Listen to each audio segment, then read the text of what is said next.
Welcome to the Floor Academy podcast. I'm your host, Kyle Hadeen, owner of Illustrious Hardwoods in always sunny Mesa, Arizona, unless it was last Saturday when it actually rained for once. I don't know what it was, but it was different. With me this week is Todd Saunders, the CEO of Broadlume, which encompasses a wide number of businesses at this point, and it seems that it is ever growing, which is awesome for you. You are not Nick Hoffman. If you are watching online, please forgive me. We'll get that fixed up in a minute. Let's see. So you have an event called FloorCon. You had your second annual one. It is a giant retailer event for sales and meeting manufacturers. It's your own little trade show, but it's geared specifically towards retailers, and the sales aspects is kind of what I would put it as. I attended, as I do have a small little boutique, and it was in Tucson, so it was a quick little jaunt for me to go down there. And from an installer perspective, there's some things that I wanted to get with you and talk about and kind of go back and forth. And, I think this episode could get a little spicy. So before we get into it and discuss some things that I heard at FloorCon, my take on it, your take on it, where Broadlume's headed, where the industry's headed, why don't you give me the quick who you are, what you do, what Broadlume does, and we'll dive into it. For over 65 years, Laticrete has been a leading manufacturer of products and systems covering tile and stone installation, masonry veneer installation, resinous and decorative floor finishes, concrete construction chemicals, and concrete restoration. They offer an array of low VOC and sustainable products. Their products contribute to LEED certification, exceed commercial and residential VOC building requirements, and are backed by the most comprehensive warranties in the industry. For more information on Laticrete and the products they offer, visit laticrete.com. Yeah, awesome. So again, my name is Todd Saunders. I'm the CEO at Broadlume. We encompass a lot of different companies. If you're familiar with companies like FloorForce, Creating Your Space, Rollmaster, Retail Lead Management, any of those types of companies, they're all under the Broadlume umbrella. About a year ago, we moved from FloorForce to Broadlume with all these companies. But basically what we do is we're an all-in-one platform for mostly flooring retailers. So that means we offer a website solution and digital marketing that's fully integrated into a CRM and visualization and sample ordering, all the way down to a CRM and an ERP system. Mm-hmm. So we want to be your one-stop, fully integrated, all-in-one platform to run your flooring store. Awesome. And it's great. RLM was great. That was a great pickup. You had already nailed the website end of it and the digital advertising perspective of it. And so I think you just keep finding the pieces to plug in to really make that all, more and more successful and be a one-stop shop for a retailer of, you don't need to go elsewhere. We have the solution. It looks like you're just trying to be a turnkey operation. Yep, that's exactly right. Fully integrated turnkey is really the goal, right? I think you could get all of these things anywhere from any type of company, whether it's industry specific or not. Our job is to make it easy, turnkey, and really all work together. Well, I think that was one of the key things there is industry specific. A lot of guys and gals, as they try and grow their companies, they find out very quickly that QuickBooks is not a great solution for our industry. It just doesn't have the tools necessary. And so being able to go and get the industry specific software to run a flooring company, I think is very valuable, which is another reason why, FloorCon is probably a great event for you, right? It gives you a chance to show things off and announce new things, but it also lets you give people advice on how to better use what you're pushing out there. I'm happy to dive into that part. I don't fully agree. And yes, it does. It is a good avenue to do that. However, I would hope by attending, and we're just diving in, I guess, right? Yeah. Okay. I really don't look at it that way, and I'll tell you that's not the goal of FloorCon. At least so far, like truthfully, honestly. Mm-hmm. The goal of FloorCon is, I went to services a bunch of times. I've been to services a bunch of times, and my first services, I was told, and this is how FloorCon started. I was told, hey, Todd, you're going to do a presentation to the whole flooring industry on digital advertising. I said, awesome.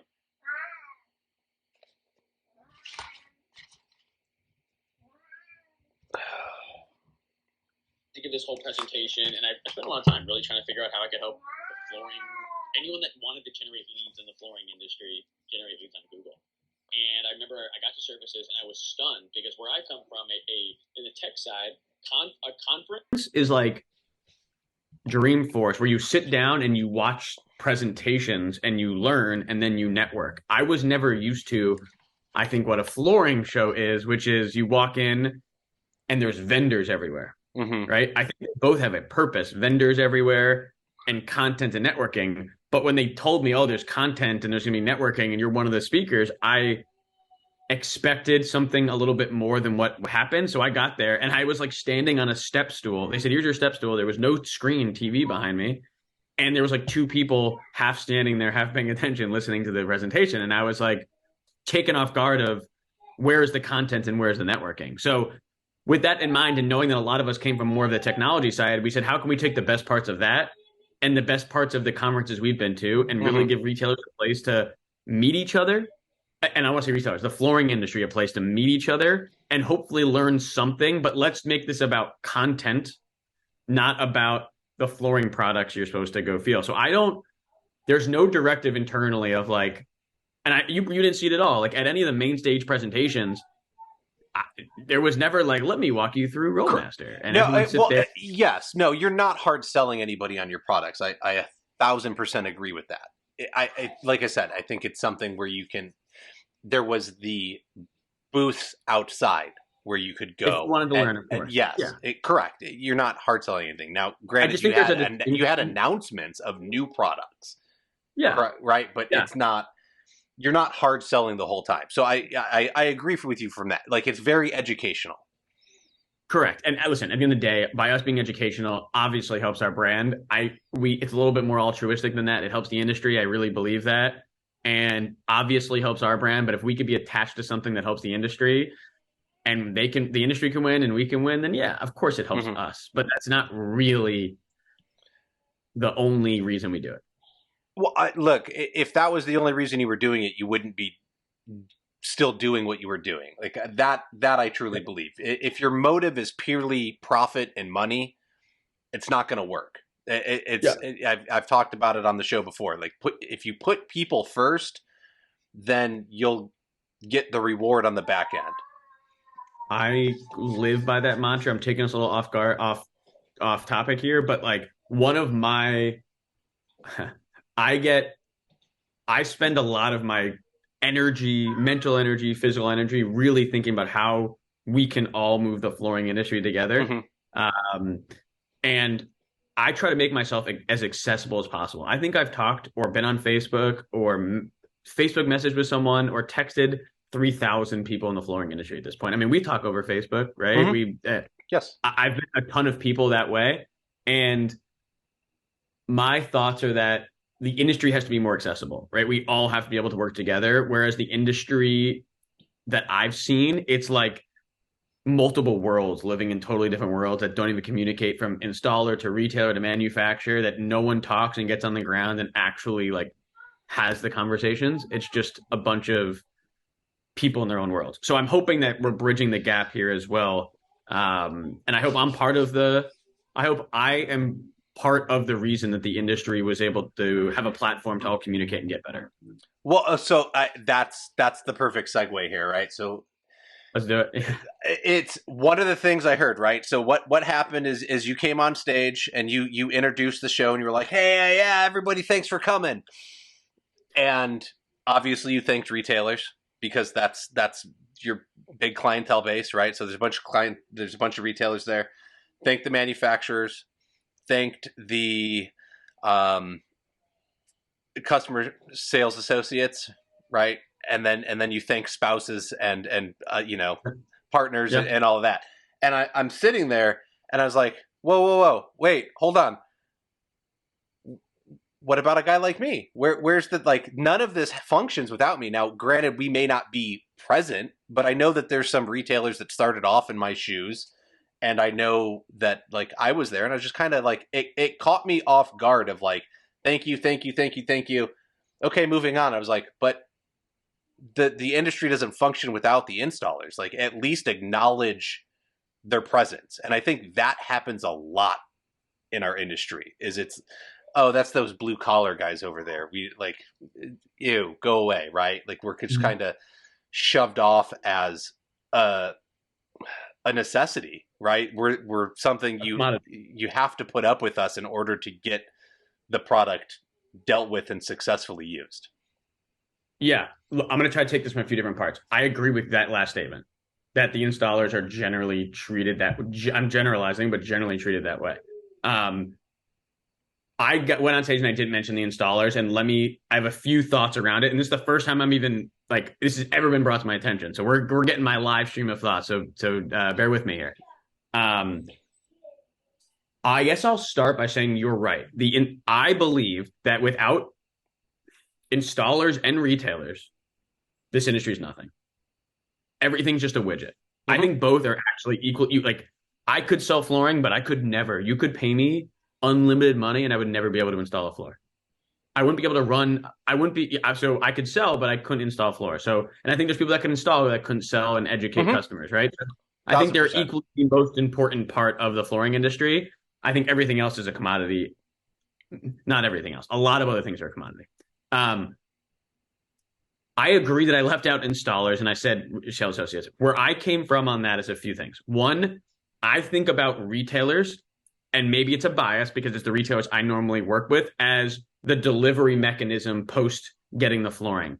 Retail to me does not mean the same thing that I think you're necessarily looking at it as, and it's just the different way we look at it. I look at retail as the education, the sale, the installation of the product. Right? So I encompass retail with like that whole delivery mechanism after getting the post making physical flooring.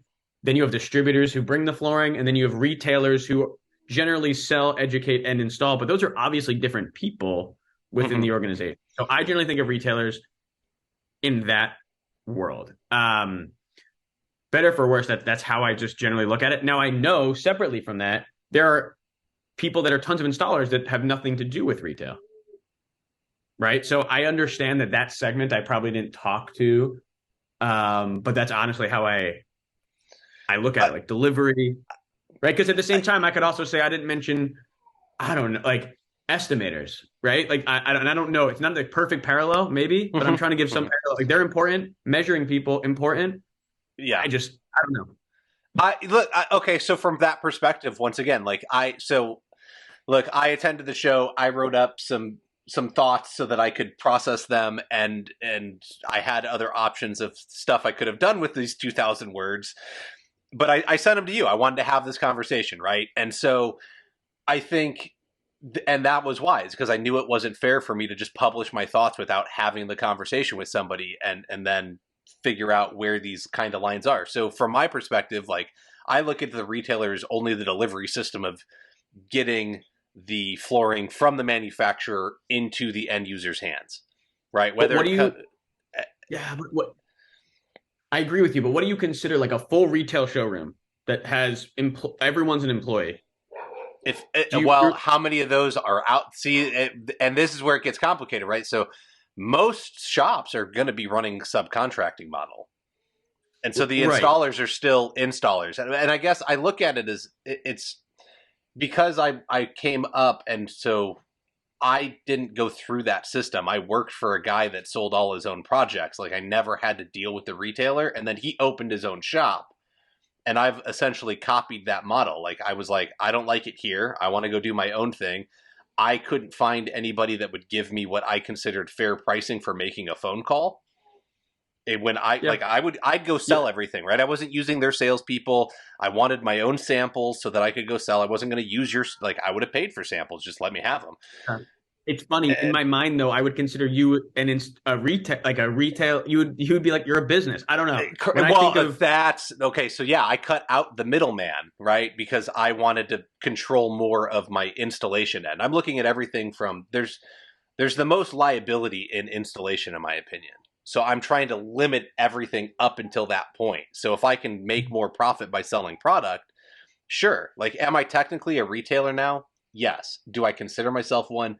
No. I'm an installer with 255. It's 255 square feet, Todd. It's nothing to write home about. It's literally an office. I And know. No, listen, I guess there is a stigma. That's a separate comment. And I probably with that added to the stigma. But in my heart, what I'm trying to say here is like you have manufacturer, you have delivery, and I agree. I should have also said install. I just look at that whole thing as the same. But I don't want to say that there is a stigma. So I'm not trying to put that aside. I'm just saying where I was coming from when it came to it. And here's the other truth of it from the people that generally attend. I only talk to retailers. My business is retail. Right? Like that's what I do all day. yeah. I want to change the industry, and the people I talk to the most in the world I live in is retail world. So I have a view of things, right?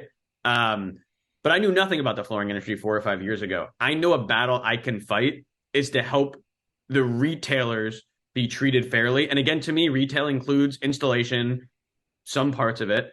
I know it's a battle I can help fight and I can help win and I can help make the industry better. But that doesn't mean that I don't think the installer should also be treated fairly. It's just that's not necessarily the platform I have and the people I have to help push that message forward. But I agree, like that's a problem too. Okay. No, and so I mean that's why it's I like being able to bring this up. And like I said, it wouldn't have been fair for me to publish these 2,000 words I sent you because most likely it's not true. There's a perception from me Yeah. in an instant. And so let's talk through it, right? And so the fact that you want to support the industry, you want to help installers, like there is a way to do that. And I think some of that can be done through your platform in dealing with retailers. And can you find a way to talk about it and encourage people to better educate them? Or because I think that's one of the biggest lacking things is at some point, if you go way, way back, retailers had in-house employees. And then this idea came along of you'd be better off on your own. Go be your own company and I'll give you work. And I think since that shift, the quality of installer has continued to go down because they didn't know how to, like, amazing artisans, but not the greatest business owners. So now everyone's, well, I can't find installers. I can't find anybody good. Because look at who they're learning from. Like there's just not the quality of people out there, which is one of the missions of this show is, let's learn the business side so that we can be profitable and successful so that we can afford to pay people what they're worth. And then I don't know that, I like that you're working with retailers and you want them to have all these options and stuff. I don't know that a lot of retailers actually understand what it takes to be a profitable installer. I agree. And so now they can't even pay well. Like they're cheating themselves, but they're cheating their subs. I totally, I don't think anyone would disagree with you. And again, I think we're generalizing, but there's groups of pockets of people that don't think they can get away paying installers the least amount of money and look at what you get, right? Like that's, I don't feel bad for you when you can't find installers and you treat them poorly and you treat them like second-class citizens and they should make no money. Like that's nuts. I came through this industry from Google to then being acquiring FloorForce, who built websites for flooring retailers. So I have a very specific experience being in the industry of retail. My view of retail is all encompassing of this whole thing. I just want to say, like, I view the whole thing as retail.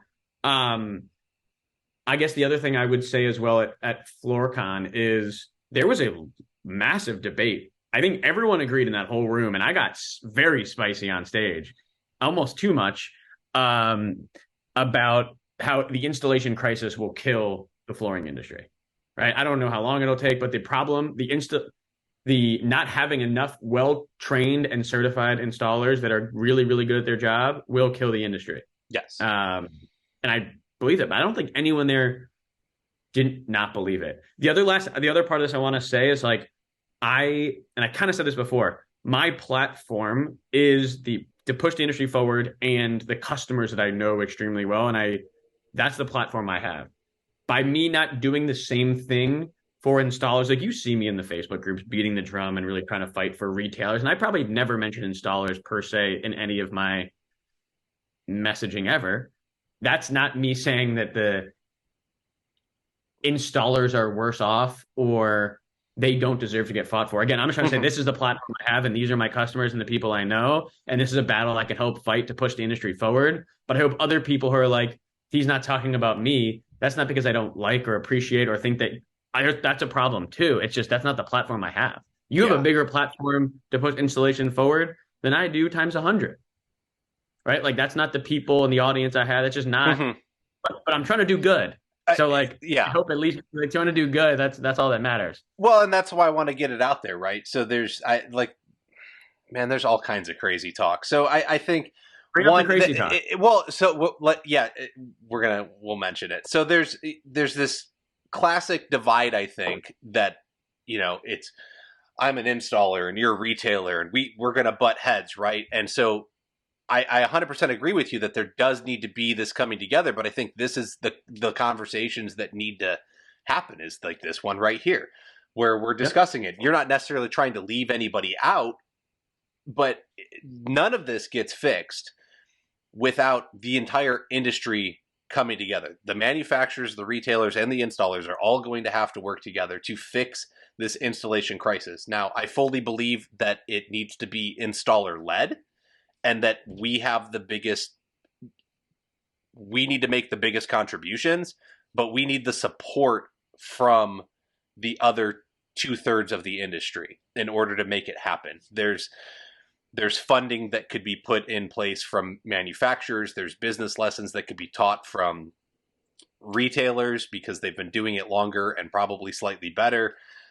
And the conversation needs to have all the parties involved, and I don't think that's necessarily been happening. So it's good to hear like, okay, maybe I haven't specifically mentioned it, but look, I'm open to having that conversation. I'm not against it. I'm not just here for this retail segment. And a lot of us, like, I think a lot of this audience that I have would at least say when they hear retail, right, it's very specific in this vein of it's just the people at the store.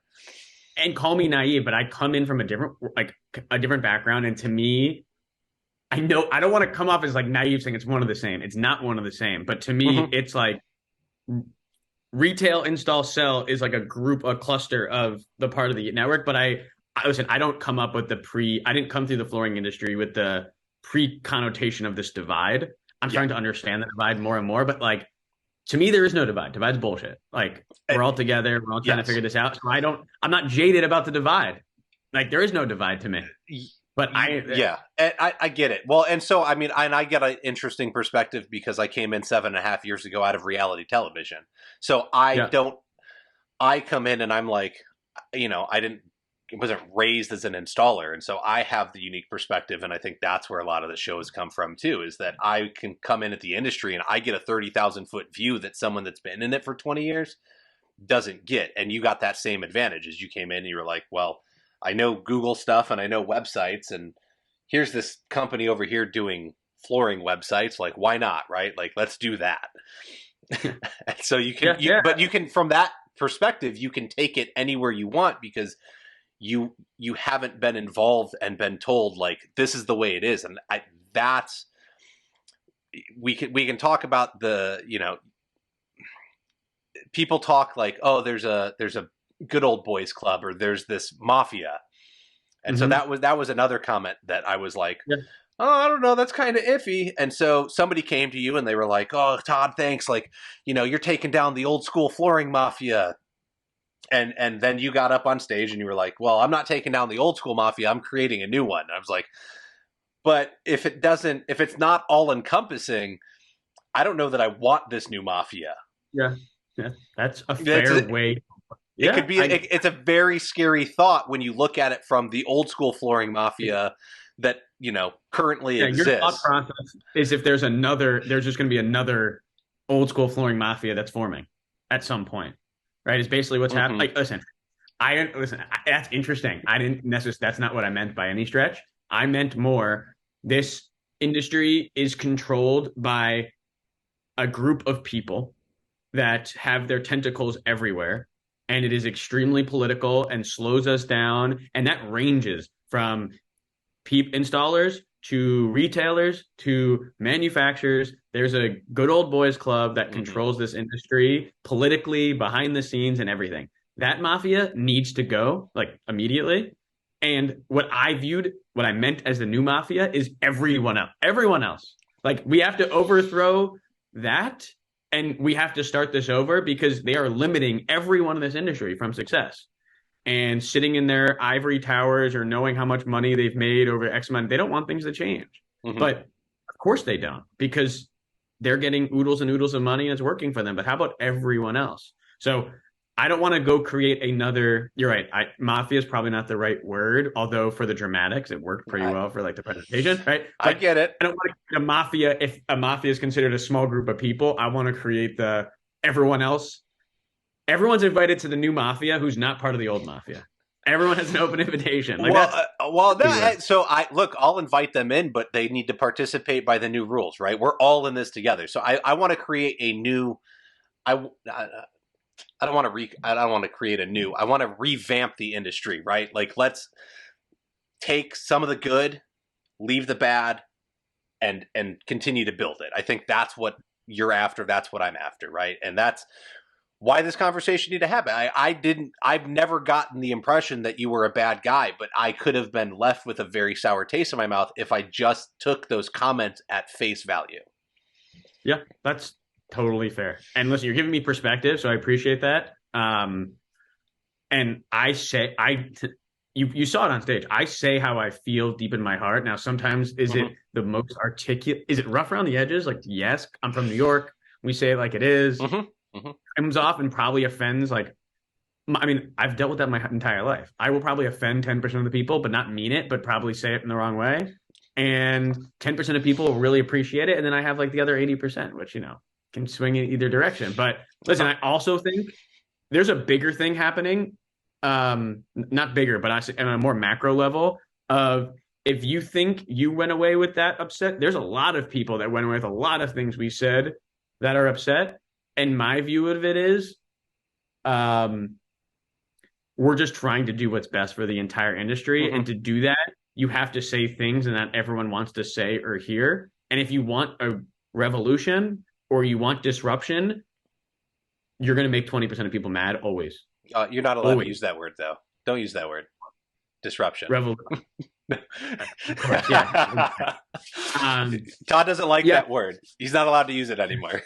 I don't like that word. It's the most overused word besides, what else did I say? Yeah, it's one top 5. But you get what I'm saying. Like, you have to, this industry is so politically correct and like, let's keep it the way it is, that if we don't be a little bit more, let's talk about the hard problems and say things, and maybe some people are happy and not, then nothing's ever going to get done anyway. So like, I don't subscribe to that. I don't know. Well, yeah, we're going to have to break a couple of eggs along the way, right? And we're going to have to upset a few people. We're going to have to make some mistakes. And I think that's exactly it. If you're not changing, if you're not experiencing something that makes you uncomfortable, you're not growing. And I don't think this industry has grown in a lot of ways for a long time, at least not in the business structure. Have the products changed and evolved? Sure. But the business structure is very much stuck in like 1970s, 1980s, like this. 100%. It's horrible. But who was responsible for that? Like, I think about this a lot. Listen, you grind every single day, right? You're working 2 jobs. We were just talking about how exhausting it is grinding it out every day. I'm grinding out my job, and then I'm fighting external battles to try to push the industry forward, and it's exhausting. And I'm exhausted. Whose job, and I'll keep doing it and fighting it, but whose job is it really to lead this entire flooring industry change? And I look at myself in the mirror and I say, well, we are positioned to help with that. And I think we do a pretty good job with the avenue that we're in. But to change the industry takes a group of leaders and a group of people trying to follow those leaders to change it. And I struggle with, like, we want to change it, but who is in charge of that? Like, who is the one? Like, I'm not into politics at all. I hate politics, but I can appreciate that someone leads the down throw of a government, or someone leads the charge forward. You need that for organization purposes. So who is that? I don't know that there is one person, right? And I don't know that there will be, because it's on so many fronts. What I will say is that what I noticed about 2 years ago was there was a huge shift about to come in who the leaders were in the industry. And specifically this year, I think there's a couple more years of the evolution of who's going to come up and kind of be the voice of different areas within the industry. But specifically this year, I noticed a lot of the magazines throughout the different segments, whether it was tile or hardwood or carpet, wherever the different trade magazines have picked up new columnists. And so the voices are changing of who's putting that communication out there. So I don't know that there's one person, because it's not a one segment problem. It's an industry problem. And so it's going to take all of us coming together. Now, what scares me, because what I see, and my big hang up is look, I love what a lot of the trade organizations are trying to do, whether it's certified flooring installers or the Ceramic Tile Education Foundation or National Wood Flooring Association, like what all of these training organizations and stuff are trying to do with certifications and things like that. We can get FCEF in there for Floor Covering Education Foundation. It's great. What I see happening is we're talking about it. Well, we got to take it to this committee. It's got to go over here.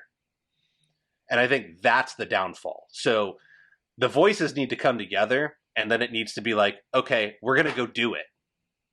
And then you actually need to go do it, not continue to talk about how you're going to do it. Yep. That's what scares me. Every committee in the world, right? I mean, that's even, listen, it's a problem at our company. It's a problem everywhere, anywhere with lots of people. But I agree with you. Listen, Andrew Yang joked, I don't know if he was joking or serious, that we should start the ICA. I spent a lot of, what did he call it? Like the Installer Certification of America to change the industry is kind of what he was pitching. Like I sat down and thought about could you get representatives from each category and start something like that? But again, it's a massive battle to fight. I think on the retailer front, or at least for the audience, I'm drumming it. I think you're drumming it. I think Luke Miller's drumming. I think there's a bunch of thought leaders out there that are drumming pretty similar drums and saying the same thing, maybe in different ways to different audiences. But it takes time. I don't know. It takes time. It's time to make your plans to travel to Las Vegas with me to hit the show floor at the International Surface event. Our sponsor, Tice, has provided me with an incredible offer for you listeners. You can now register for a free exhibits pass with the code KYLE. That's KYLE for those of you who can't spell my name. Registration is open online at www.intlsurfaceevent.com/register. It's all happening in Las Vegas the 31st of January through the 2nd of February, 2023. Plus, don't miss the podcast episode from a few weeks back, which will give you the inside scoop of what's happening at the event.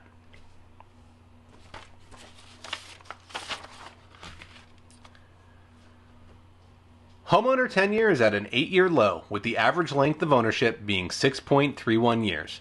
During ongoing times of building material supply constraints, does a 25-year or lifetime warranty on your materials mean anything anymore?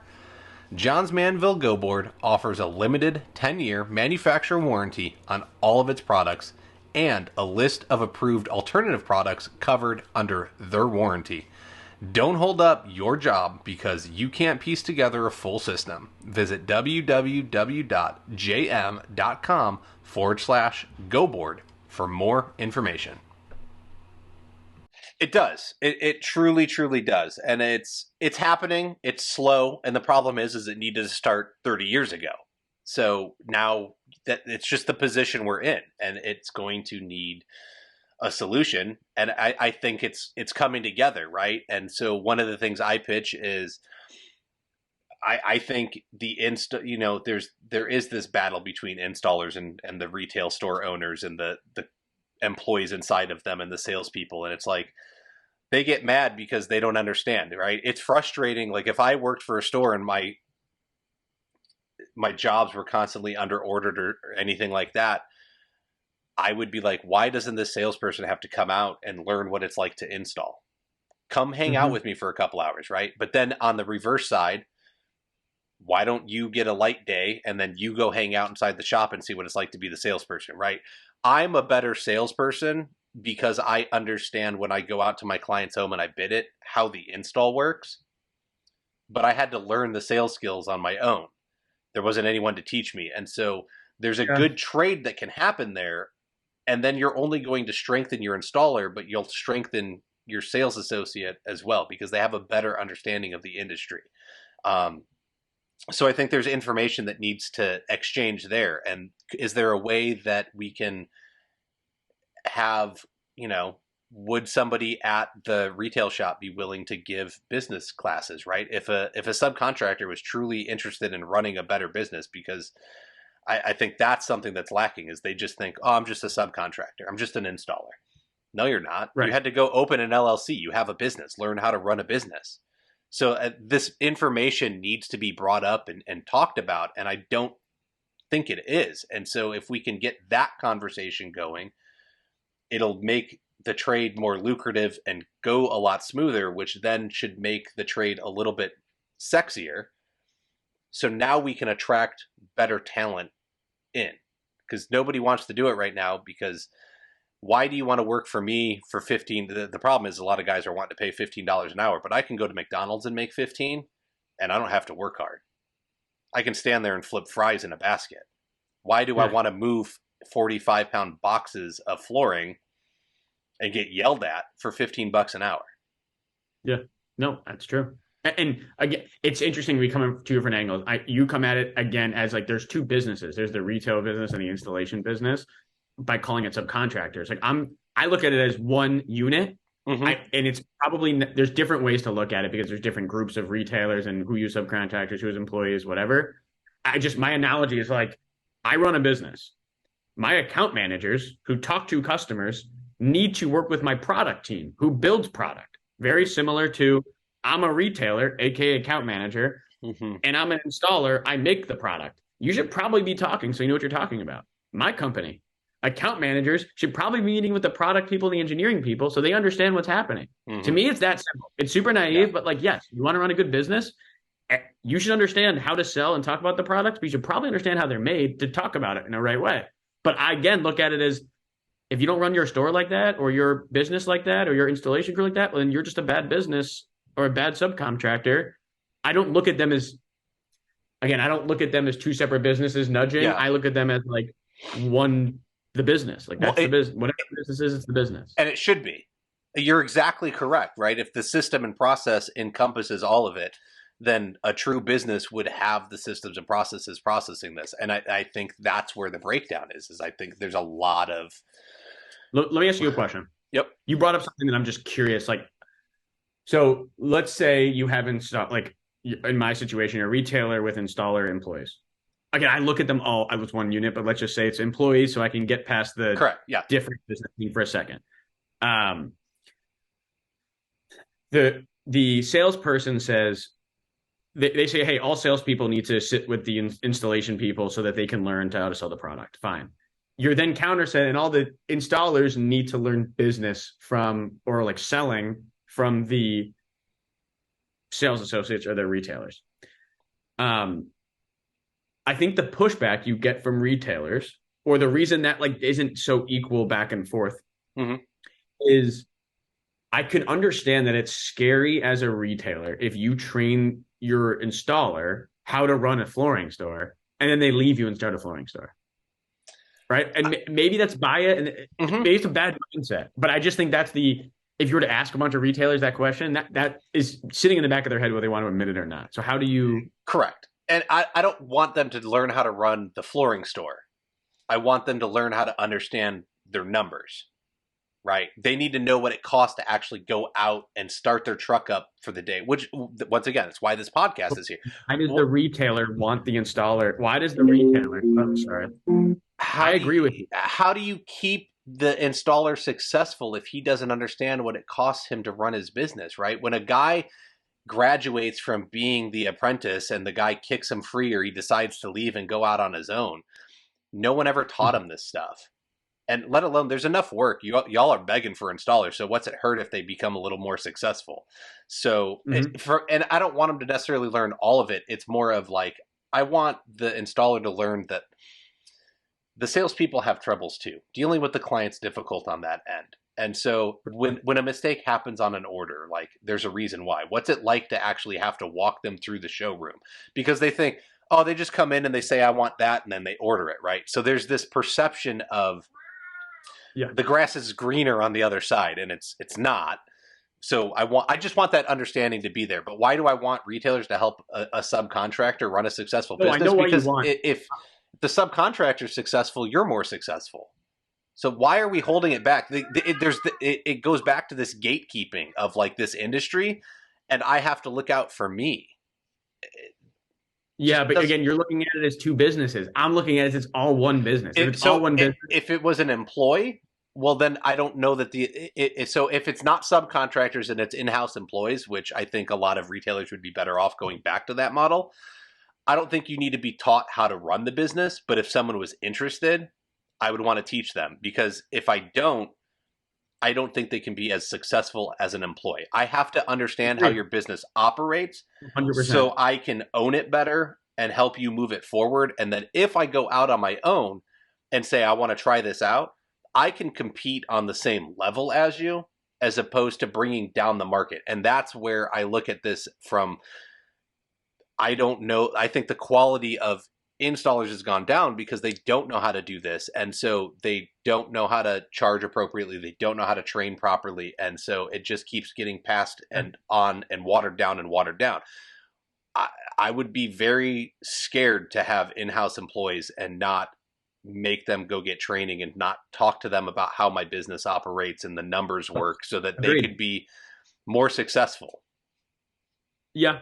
Again, I'm just trying to compare like crazy analogies of like, if I, as a company owner, I want that, but I could understand, and I'm not saying it's right or wrong, but I could understand that if I started training all of my employees on how to be a CEO and code, and then all of a sudden, not only I'm happy if they leave to go code and build products and start a company. I'm not super happy if I'm teaching them all this stuff and they're constantly in my area competing with me. That would really irritate me, right? So in theory, you help all your employees, even retail sales associates, right? You help the retail associates, and the next day they wake up and they're starting a flooring store to go compete with you. I'm not saying it's right or wrong, but I can understand the jadedness, which is why you made a good point. I don't know the tax ramifications, so let's get past all that, but having full-time employees and running a business where you have employees and an owner, and you're figuring out how to build the best business, that includes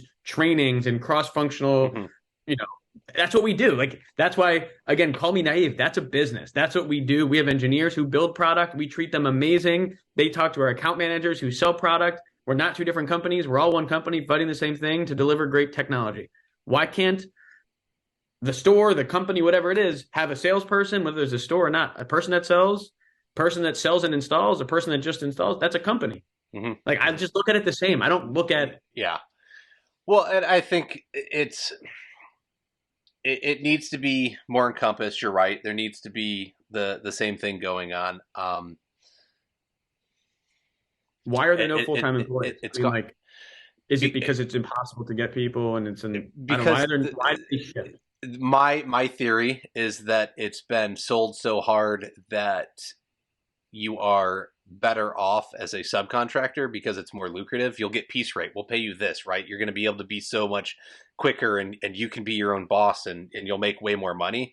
So now everybody thinks that you can't pay an employee well on that end, right? And so they're just going to take advantage of the clock. They're going to milk it. They're not going to work hard.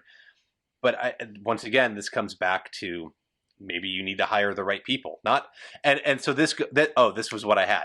Was you're saying, like, if you're trying to train everybody in your company to be a CEO and then they leave and they're competing directly against you, come on, Todd. How many people in your company could truly be the CEO? Uh, I think there's a lot of great people. I don't know. Like, again, if you were to start a company, I wouldn't care. But you're talking about a CEO of a local business that only has so many. If I had a flooring, right? Like, it's just my comparison is different. How many people really want to do that though? This is where I think this is the problem with overselling that you should go be a subcontractor as opposed to an employee. Is a lot of these people aren't cut out to run a business, and they shouldn't be. They should be an employee, right? And that it's prevalent throughout all the trades. So it's the same thing for you. Like, you can train them all you want, but a lot of people are just never going to be cut out to go run their own business. I know lots of different businesses within this industry where people they'll freely train their people to do whatever they want, right? They'll teach them all the stuff. These guys go out on their own and they come back and they're like, man, it's a pain in the ass. I don't want to do it. Like, it's easier for me to show up, punch in at 9, punch out at 5. So I'm not worried. Personally, like, I would not be worried. I get the concern, but I think that's a scarcity mindset. Yeah, I agree with you. I just think there's a difference of, like, in theory and in reality. In theory, I totally agree with you. I agree. Like, you are right. I just think that you being right versus what happens in practice ends up making this, like, altruistically, I'm 100% with you. I just think in reality, what happens is just different, right? If it worked out the right way, that's how it should work out every single time. And listen, I'm okay if someone should set the standard and that's what should happen. I think the successful companies all do it in the right way. I would hope. But I guess my next part question is, like, so we realize that there's a problem. How can I, and I'm happy to talk more about FloorCon. I don't know how much of the doc we've got through, but let's keep it going. No, we're good. How can I then, because you kind of came to me and said you're using your platform to help retailers, how do you think I can help with the platform I have to also help more inclusively installers? I think it's opening up those conversations, right? If at FloorCon you have the platform available to be able to get that discussion going, what does that look like if you put a couple of retailers up on stage and you have the retailer that uses employees, the retailer that uses subs, you get a guy like me up there that does his own thing and said, I don't want to deal with any of you. I'll cut you out and I'll get the flooring direct from the distributors. And granted, I'm in a very fortunate part of the country to where there's like 7 distributors in Phoenix. So I just show up with my truck and I don't need a forklift or a warehouse or anything. And off I go with flooring, and, 255 square feet counts as a showroom now. So you can play that game. And then maybe you have a guy that's the subcontractor, right? And so what does that conversation look like? What does everybody want out of the relationship? Where is it broken in each person's opinion? And let's make that happen. I mean, you had 400 retailers there probably, right? I think that could be a very valuable conversation to them. What does it look like to throughout the year? I don't know. You went to so with Proximity Mills, like you built products to assist with your selling platform, but who did you go to for those specs? Did you go to the manufacturer for those specs? Did you go to the retailer for the specs, or did you talk to the guys that are actually handling it about the specs? Yeah, I think even more of that is, like, you could even accuse me, I only build software for generally retailers, like generally retailers. Like, our software isn't, I'm sure we have people that use it from all different types of walks of businesses and responsibilities, but generally our customer is the retailer.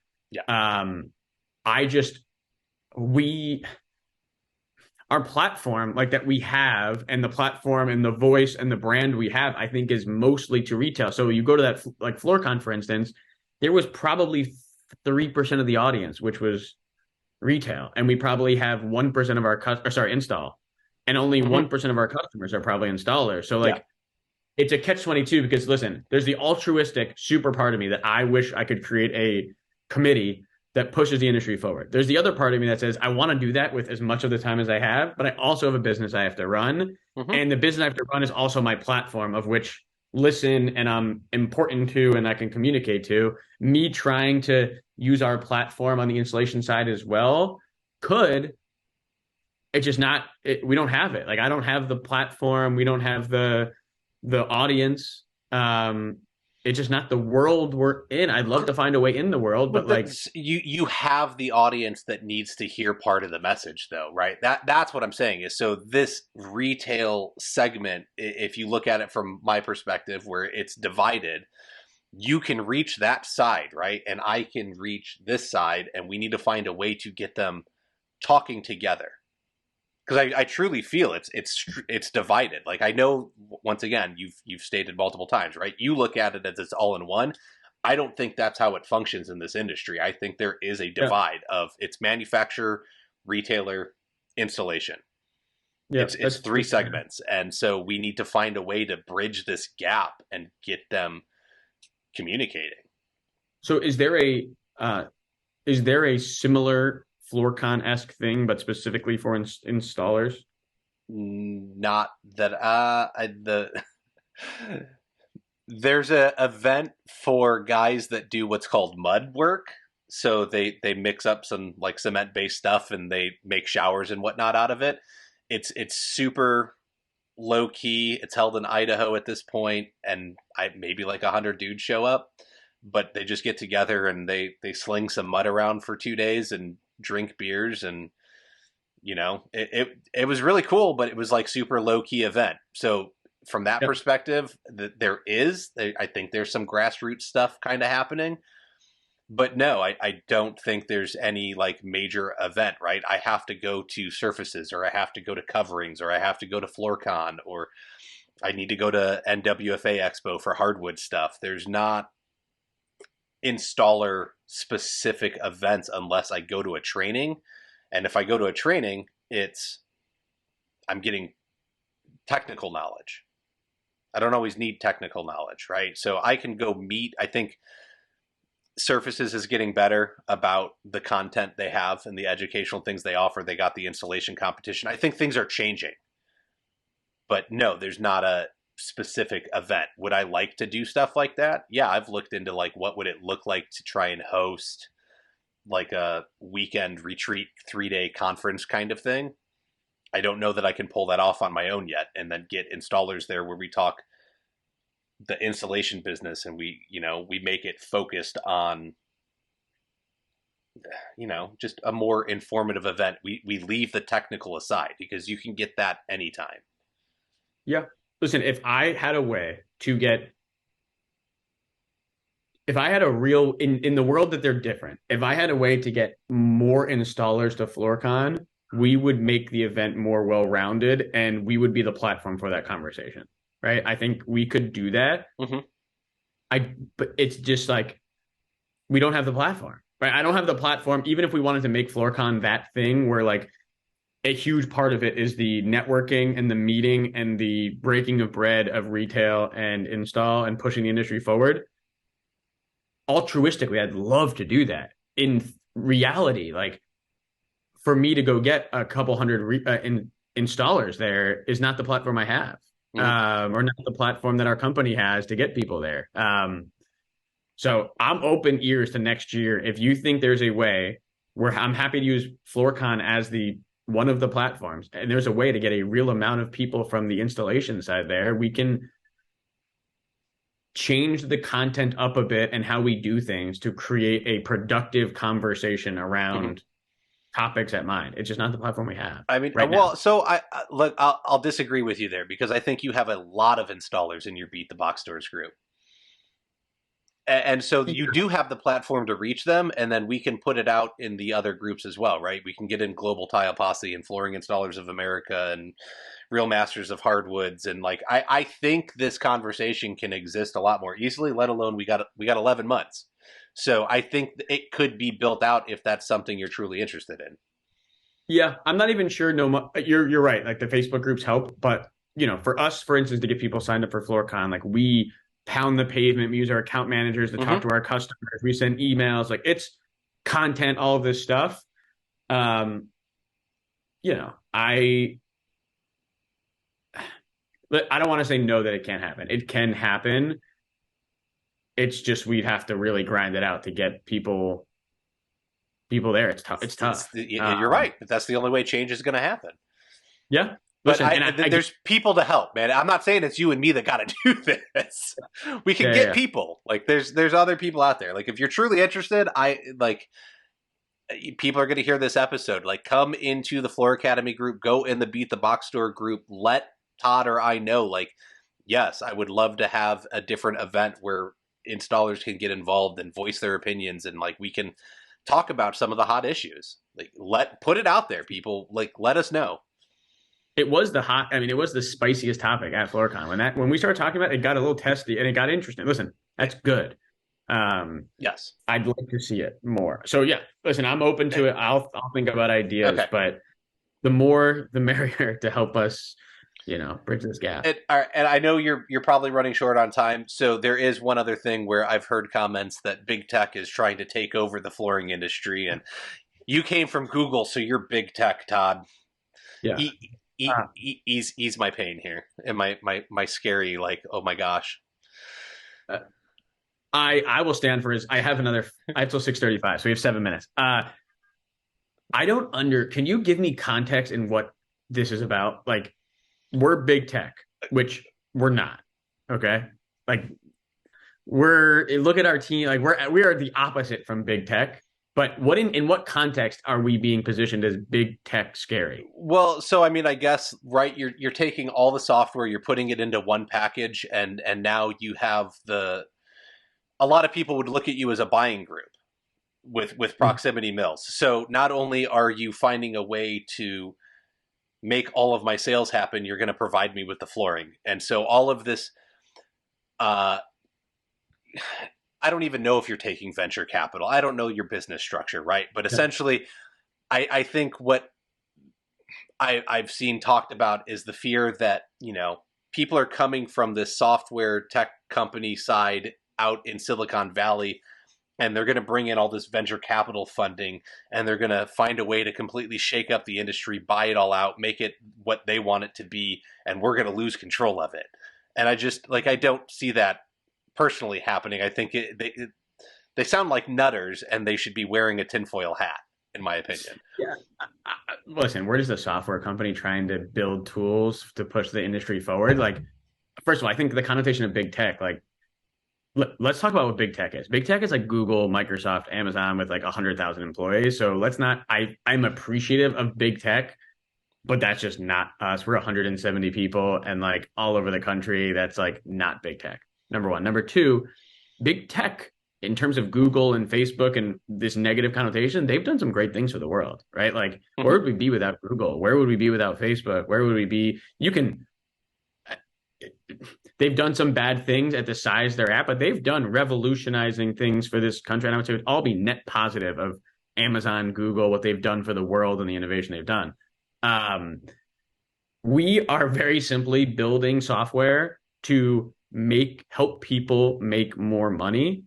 And if that's big tech, then yes, we're big tech. If you're looking at that as like the negative data stealing side of big tech, I don't know. That's like looking at Google and thinking Google's the enemy. Like, I get it. They track you. They do some things. But, like, Google's been net positive to the world. So you can look at them like big, scary tech, or you can look at them as like, yeah, I don't know. They help everyone really push the industry forward. The last thing I'll say about it, and I'm, again, happy to address if anyone really has these concerns, address them like live or head on, is I hope that no matter what, people look at us and you do not have to agree or disagree with what we do. Some people agree, some people disagree, some people like us, some people don't, and that's totally fine. The one thing that I have a hard time with anyone disagreeing with is that we care and we want to see the industry move forward. You can disagree with the things we build, the things we say, the platform, the colors, everything. But if you disagree with the way we upkeep ourselves, our mantra, our mission, the things we say, the things we stand for, That I have a very big problem with because I don't think you could point to a single example of anything we've ever done since I've been running this business that makes us out to be an enemy or doing things bad or in a way like big tech scary going to take over the world and do something. We're trying to do what we think helps the flooring industry move forward. And that's it. And I haven't met someone that has really come to me and thinks we're evil or malicious or could point to anything that we've ever done or said. And I'm out there publicly talking my face off all of the time. And you can't point to one thing that we've done to do that. So at least know we may not be making the right decision. I said this at FloorCon. We may never make the right decision, but it's always the decision we think that will push the industry forward. And that's what the intent is. And that's what our mission is. Sometimes it might be right or wrong. You may agree or disagree, but the intent is positivity and moving the industry forward. And that's all I can, promise or offer. I don't know. You got to make mistakes along the way. No, I think you're making it possible for people to have a great sales tool, right? I want to make it easier for you to get the sale. And you saw a need because it was super difficult and all these different softwares weren't talking with each other, and you said, I can fix that. Makes sense to me, right? Find a problem, solve it. That's what makes a great business. So yeah. Good job. The big tech thing, please reach out to me individually, call me. I'm happy to come on this with Kyle and whoever thinks that and debate it because I don't get it. I truly just don't get it. But I don't know. People are nuts, man. That's all. That's it. All right, you got to run. Thank you for coming on. Thank you for joining me. Thank you for not being offended by the 2,000 words I wrote. No worries. So I very much appreciate you taking the time out of your day to do this. Folks, go check out flooracademypod.com, subscribe, go to the shop, pick up a hoodie or a beanie or a shirt. Get the new one that says profit is not a dirty word. It's really cool. Go wear it at events. Don't wear it to a client's house, though. You can help support the show at patreon.com/FloorAcademy. $5 a month goes a really long way.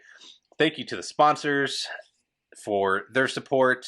And make sure to remember to learn while you earn. We'll catch you next week.